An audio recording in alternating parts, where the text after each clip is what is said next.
the United States.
Thank you very much. Thank you. Thank you. Thank you. Oh, thank you. Thank you. Thank you. Thank you. Thank you. Thank you. Thank you. Thank you. Thank you. Thank you, ladies and gentlemen. Isn't it great to be here in California together? 40 years ago, the great city of Los Angeles launched John Kennedy and the New Frontier. Now Los Angeles is launching the first president of the new century, Al Gore.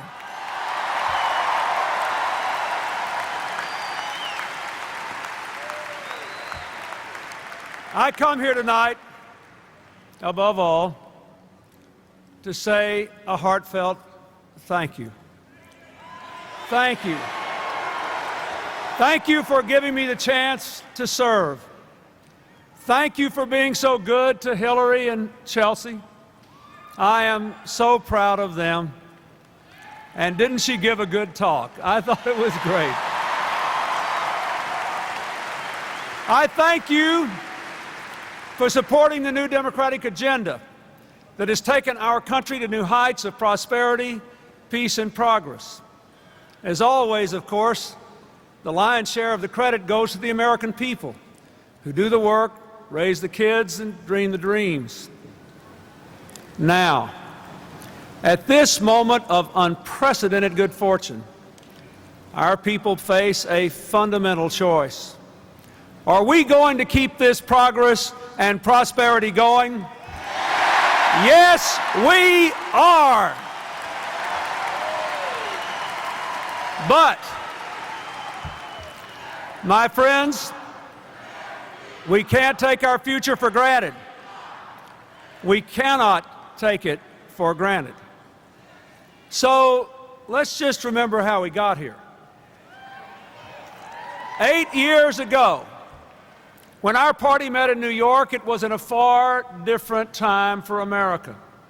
Our economy was in trouble, our society was divided, our political system was paralyzed. 10 million of our fellow citizens were out of work, interest rates were high, the deficit was $290 billion and rising. After 12 years of Republican rule, the federal debt had quadrupled imposing a crushing burden on our economy and on our children. Welfare rolls, crime, teen pregnancy, income inequality, all had been skyrocketing. And our government was part of the problem, not part of the solution. I saw all this in a very personal way in 1992, out there in the real America with many of you. I remember a child telling me her father broke down at the dinner table because he lost his job. I remember an older couple crying in front of me because they had to choose between filling their shopping carts and filling their prescriptions. I remember a hard-working immigrant in a hotel kitchen who said his son was not really free because he wasn't safe for him to play in the neighborhood park. I ran for president to change the future for those people.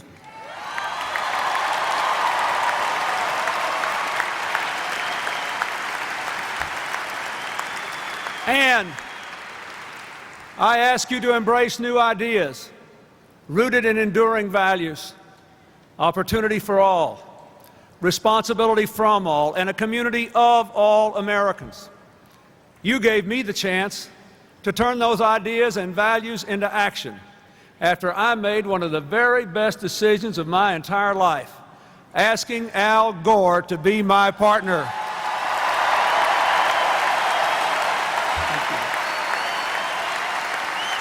Now, first, we proposed a new economic strategy. Get rid of the deficit to reduce interest rates, invest more in our people, sell more American products abroad. We sent our plan to Congress. It passed by a single vote in both houses. In a deadlocked Senate, Al Gore cast the tie-breaking vote.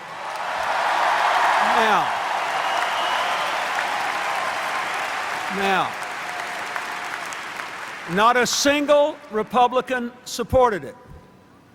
Here's what their leaders said. Their leaders said our plan would increase the deficit, kill jobs, and give us a one-way ticket to a recession. Time has not been kind to their predictions.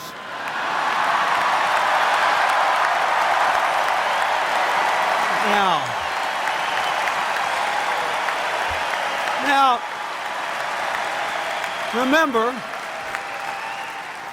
you remember, our Republican friends said then they would absolutely not be held responsible for our economic policies. I hope the American people take them at their word.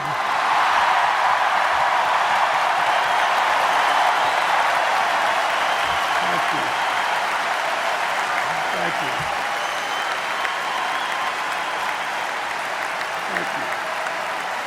Now, today,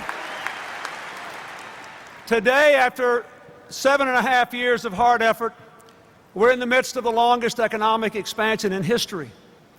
More than 22 million new jobs, the lowest unemployment in 30 years, the lowest female unemployment in 40 years, the lowest Hispanic and African American unemployment rate ever recorded, and the highest home ownership in history. Now, along the way,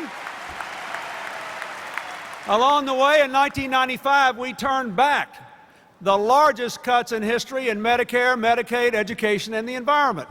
And just 2 years later, we proved that we could find a way to balance the budget and protect our values. Today, we have gone from the largest deficits in history to the largest surpluses in history. And if, but only if, we stay on course, we can make America debt-free for the first time since Andy Jackson was president in 1835.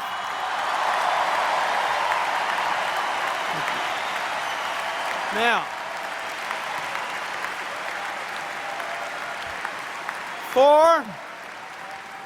for the first time in decades, wages are rising at all income levels. We have the lowest child poverty in 20 years, the lowest poverty rate for single mothers ever recorded. The average family's income has gone up more than $5,000, and for African American families, even more. The number of families who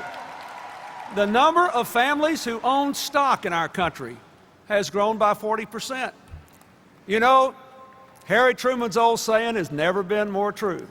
If you want to live like a Republican, you better vote for the Democrats.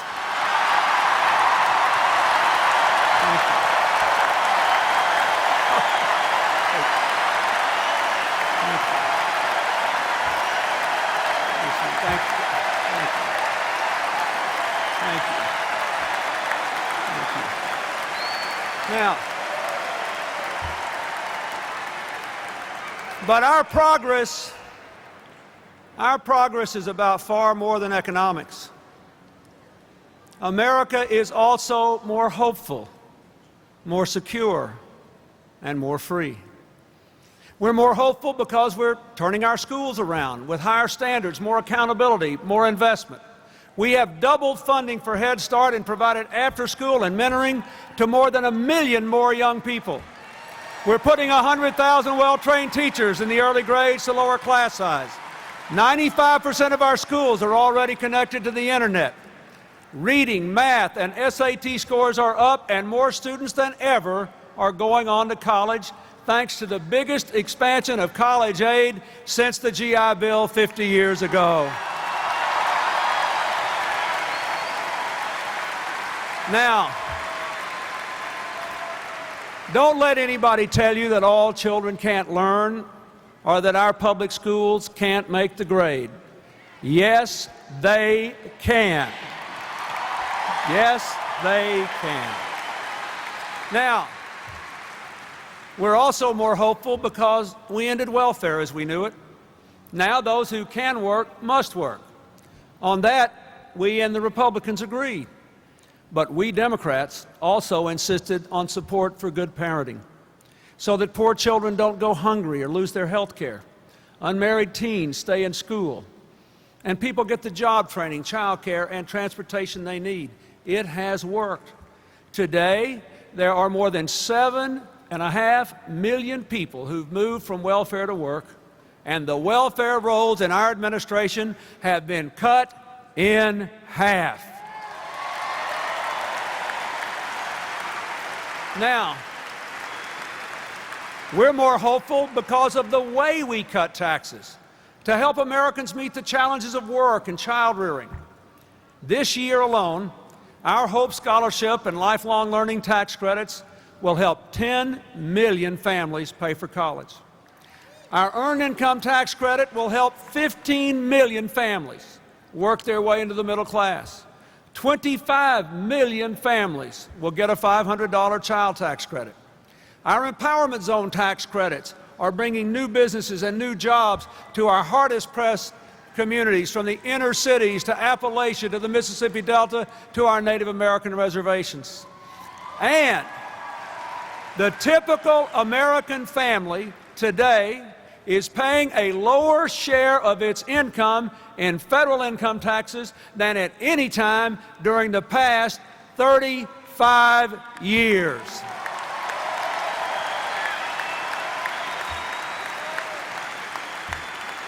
We are more hopeful because of the Family and Medical Leave Act, a bill that the previous administration vetoed. They said it would cost jobs. It's the first bill I signed. And we now have a test. 22 million new jobs later, over 20 million Americans have been able to take a little time off to care for a newborn child or a sick relative. That's what it means. That's what it really means to be pro-family.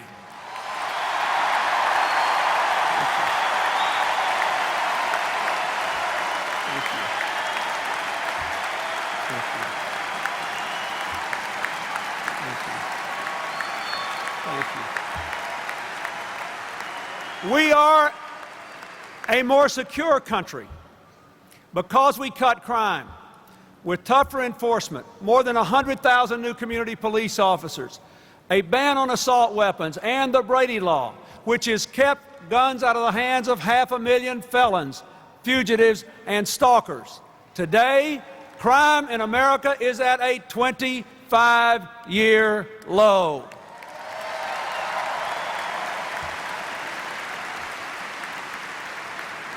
And we're more secure because of advances in health care. We've extended the life of the Medicare Trust Fund by 26 years, added coverage for cancer screening and cutting-edge clinical trials. We're coming closer to cures for dreaded diseases. We made sure that people with disabilities could go to work without losing their health care, and that people could switch jobs without losing their coverage. We dramatically improved diabetes care. We provided health coverage under the Children's Health Insurance Program to 2 million previously uninsured children. And for the first time in our history, more than 90% of our kids have been immunized against serious childhood diseases. You can be proud of that Democratic record.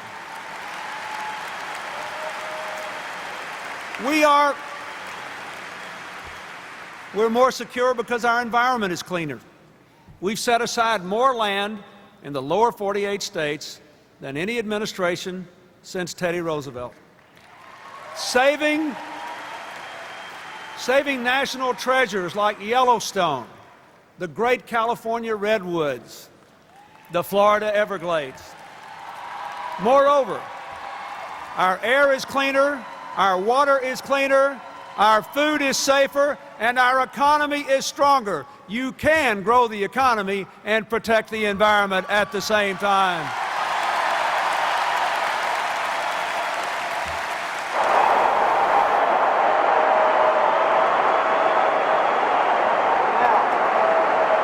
We're more free because we are closer today to the one America of our dreams, celebrating our diversity, affirming our common humanity, opposing all forms of bigotry, from church burnings to racial profiling to murderous hate crimes.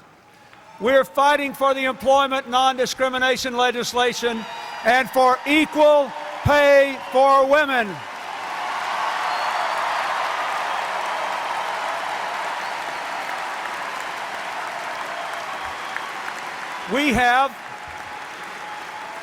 Thank you. We found ways to mend, not end, affirmative action. We've given America the most diverse administration in history. It really looks like America.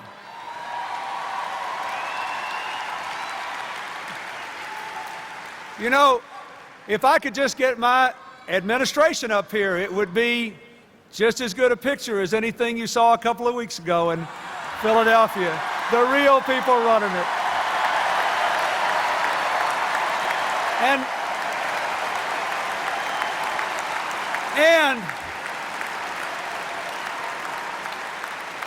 And we created AmeriCorps, which already has given more than 150,000 of our young people a chance to earn some money for college by serving in our communities. We are more secure and we're more free because of our leadership in the world for peace, freedom, and prosperity, helping to end a generation of conflict in Northern Ireland, stopping the brutal ethnic cleansing in Bosnia and Kosovo, and bringing the Middle East closer than ever to a comprehensive peace.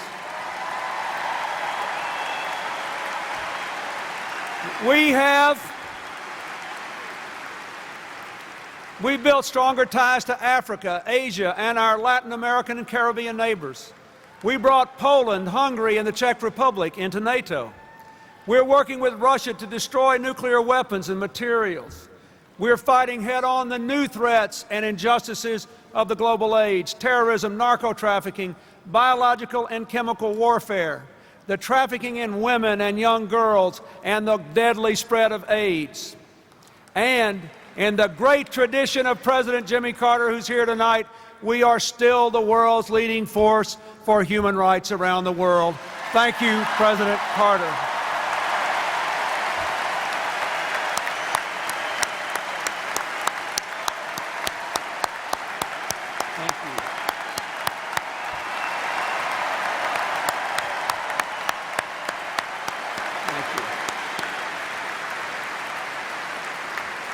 Now,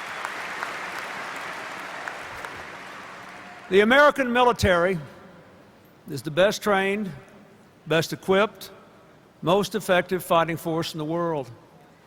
Our men and women have shown that time and again in Bosnia, in Kosovo, in Haiti, in Iraq. I can tell you that their strength, their spirit, their courage, and their commitment to freedom have never been greater. Any adversary who believes those who say otherwise is making a grave mistake. Now, my fellow Americans, that's the record. Or, as that very famous Los Angeles detective, Sergeant Joe Friday, used to say, just the facts, ma'am.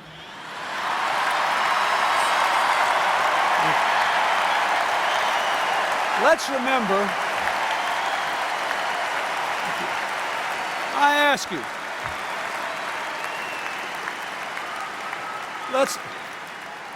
ask you, let's remember the standard our Republican friends used to have for whether a party should continue in office. My fellow Americans, are we better off today than we were 8 years ago?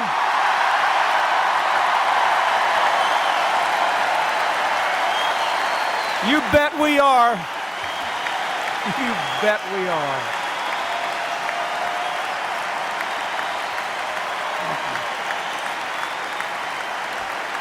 Thank you. Yes, we are. Now, yes, we are. But,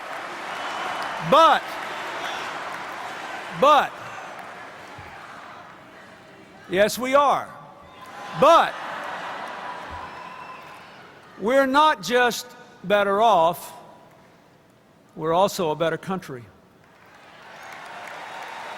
We are today more tolerant, more decent, more humane, and more united. Now that's the purpose of prosperity.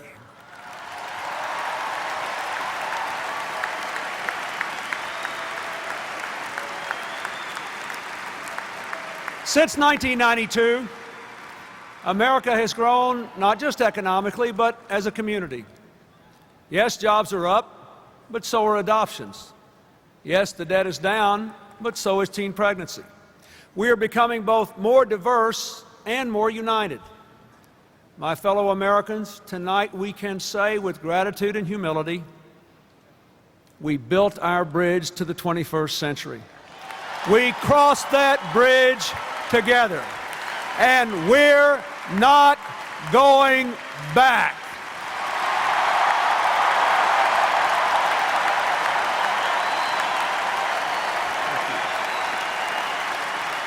Now, to those who say, thank you,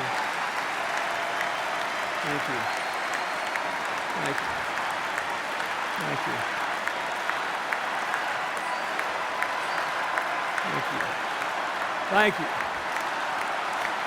We're not going back. Thank you. Wait. Thank you.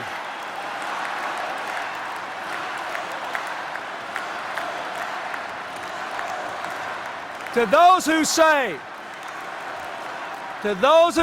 and I'm sure you heard this somewhere in the last few days, to those who say the progress of these last 8 years was just some sort of accident, that we just kind of coasted along,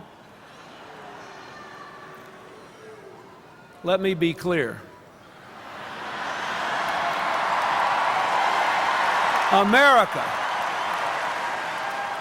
America's success was not a matter of chance, it was a matter of choice. And today America faces another choice. It's every bit as momentous as the one we faced 8 years ago. For what a nation does with its good fortune is just as stern a test of its character, values, and judgment as how it deals with adversity.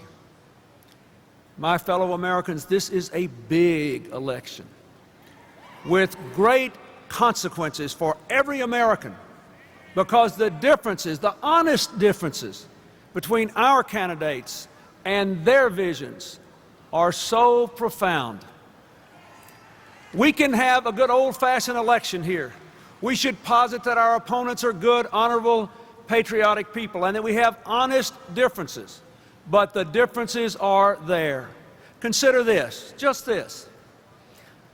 We in America would already have this year a real Patients' Bill of Rights, a minimum wage increase, stronger equal pay laws for women, and middle-class tax cuts for college tuition and long-term care if the Democratic Party were in the majority in Congress with Dick Gephardt as Speaker and Tom Daschle as Majority Leader. And come November, they will be. Thank you. Thank you. Now,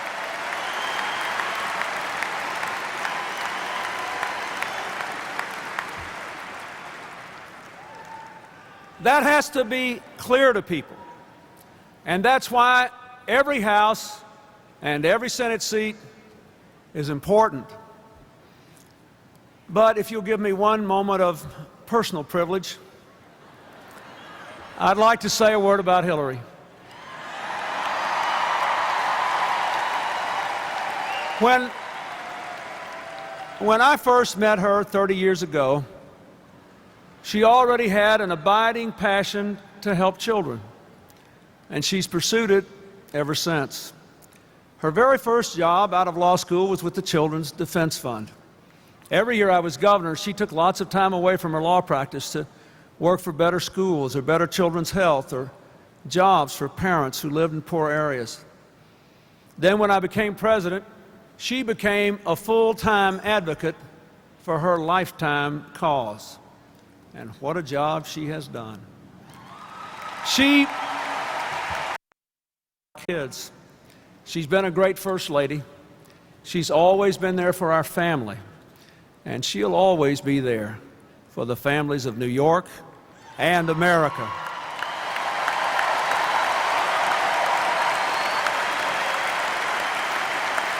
Thank you. Now, thank you. Thank you.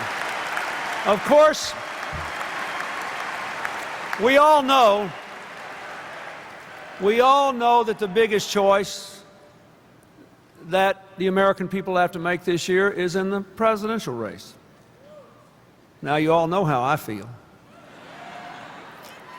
But it's not my decision to make. That belongs to the American people. I just want to tell all of you here in this great arena and all the folks watching and listening at home a few things that I know about Al Gore. We've worked closely together for 8 years now. In the most challenging moments, when we face the most difficult issues of war and peace, of whether to take on some powerful interest, he was always there.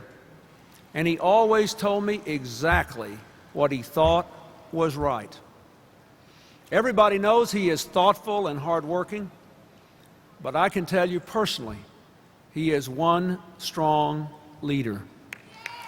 In 1993, there was nobody around the table more willing to make the tough choices to balance the budget the right way and take this tough stance against balancing the budget on the backs of the poor and working people of America. I have seen this kind of positioning and this kind of strength time and time again, whether it was in how we reform welfare or in protecting the environment or in closing the digital divide or bringing jobs to rural and urban America through the Empowerment Zone program. The greatest champion of ordinary Americans has always been Al Gore. I'll tell you something else about him.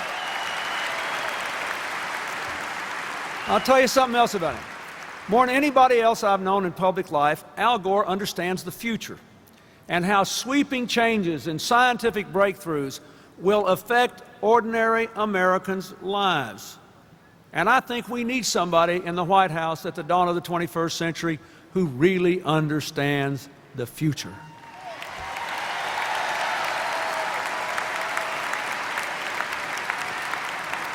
Finally,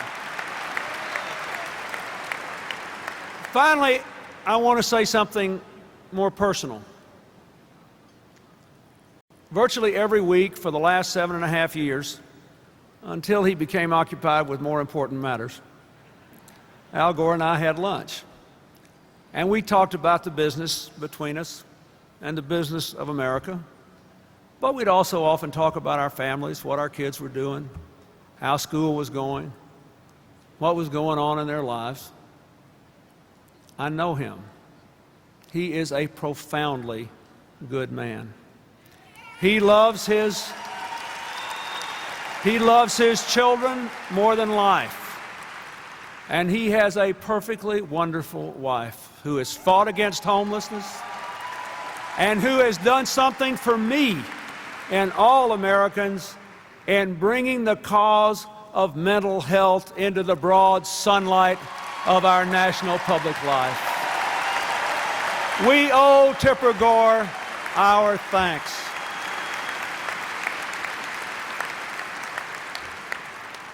Al has picked a great partner in Joe Lieberman. There's the Connecticut crowd.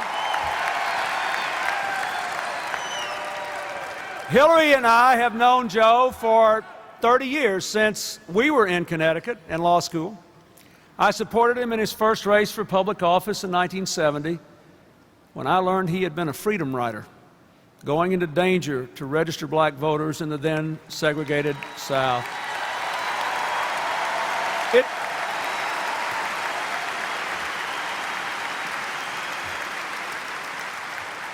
It should not be a surprise to anyone that Al Gore picked the leader of the New Democrats to be his vice president, because Joe Lieberman has supported all our efforts to reform welfare, reduce crime, protect the environment, protect civil rights and a woman's right to choose, and to keep this economy going. All of them. And he has shown time and time again that he will work with President Gore to keep putting people and progress over partisanship.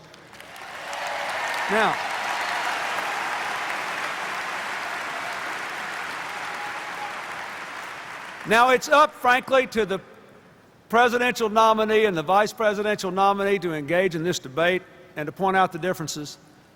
But there are two issues I care a lot about, and I want to make brief comments on them, and I hope I've earned the right to make comments on them. One is the economy. I know a little something about that. And the other is our efforts to build one America. First, on the economy, Al Gore and Joe Lieberman will keep our prosperity going by paying down the debt, investing in education and health care, moving more people from welfare to work, and providing family tax cuts we can afford. Now,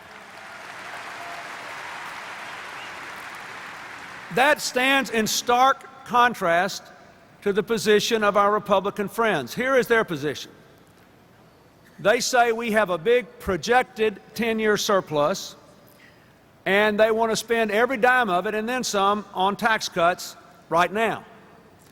That would leave nothing for education or Medicare, prescription drugs, nothing to extend the life of Medicare and Social Security for the baby boomers, nothing in case the projected surpluses don't come in.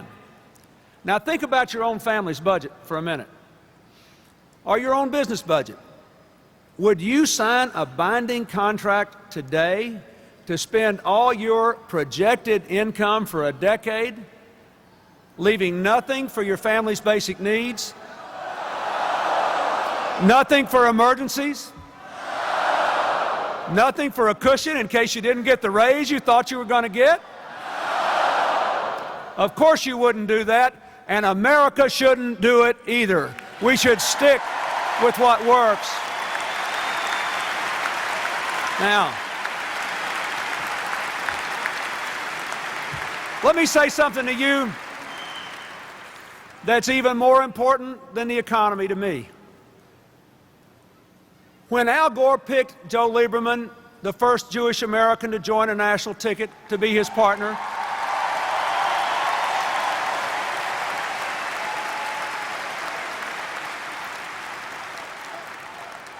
and he joined with our presidential nominee, who has, along with his great mother and late father, a lifetime commitment to civil rights and equal opportunity for all, even when it was not popular down home in the South. When they did that, we had a ticket that embodies the Democratic commitment to one America. They believe in civil rights and equal opportunity for everybody. They believe in a woman's right to choose. And this may be the most important of all. They believe the folks that you're buying your soft drinks and popcorn from here at the Staples Center should have the exact same chance that they do to send their kids to college and give them a good life and a good future.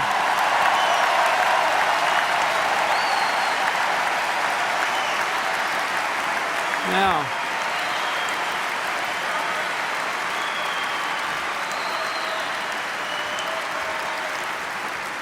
my fellow Americans, I am very proud of our leaders. And I want you to know that the opportunity I have had to serve as president at the dawn of a new era in human history has been an honor, a privilege, and a joy. I have done everything I knew how to do to empower the American people, to unleash their amazing optimism and imagination and hard work, to turn our country around from where it was in 1992 and to get us moving forward together.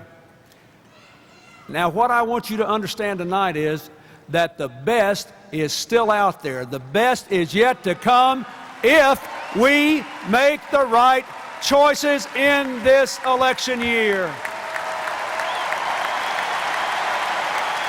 But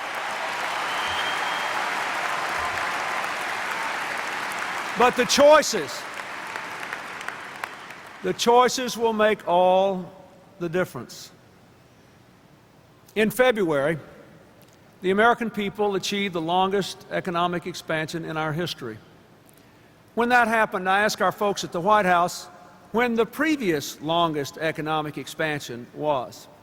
You know when it was? It was from 1961 through 1969. Now, I want the young people especially to listen to this. I remember this well. I graduated from high school in 1964. Our country was still very sad because of President Kennedy's death, but full of hope under the leadership of President Johnson. And I assumed then, like most Americans, that our economy was absolutely on automatic, that nothing could derail it. I also believed then that our civil rights problems would all be solved in Congress and the courts. And in 1964, when we were enjoying the longest economic expansion in history, we never dreamed that Vietnam would so divide and wound America. So we took it for granted. And then, before we knew it, there were riots in the streets, even here. The leaders that I adored as a young man, Martin Luther King and Robert Kennedy, were killed. Lyndon Johnson, a president from my part of the country I admired so much for all he did for civil rights, for the elderly and the poor, said he would not run again because our nation was so divided. And then we had an election in 1968 that took America on a far different and more divisive course. And you know, within months after that election, the last longest economic expansion in history was itself history. Why am I telling you this tonight? Not to take you down, but to keep you looking up. I have waited, not as president, but as your fellow citizen for over 30 years to see my country once again in the position to build the future of our dreams for our children. We are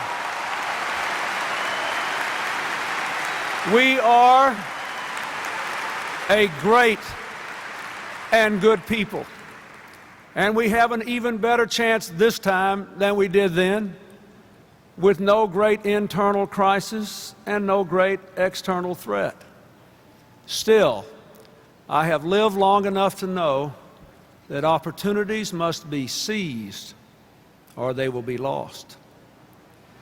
My friends, 54 years ago this week, I was born in a summer storm to a young widow in a small southern town. America gave me the chance to live my dreams, and I have tried as hard as I knew how to give you a better chance to live yours.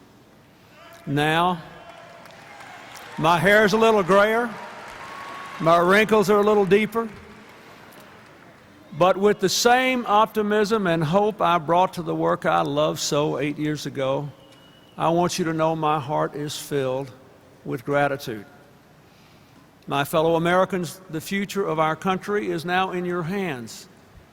You must think hard, feel deeply, and choose wisely. And remember, whenever you think about me, keep putting people first. Keep building those bridges. And don't stop thinking about tomorrow. I love you, and good night.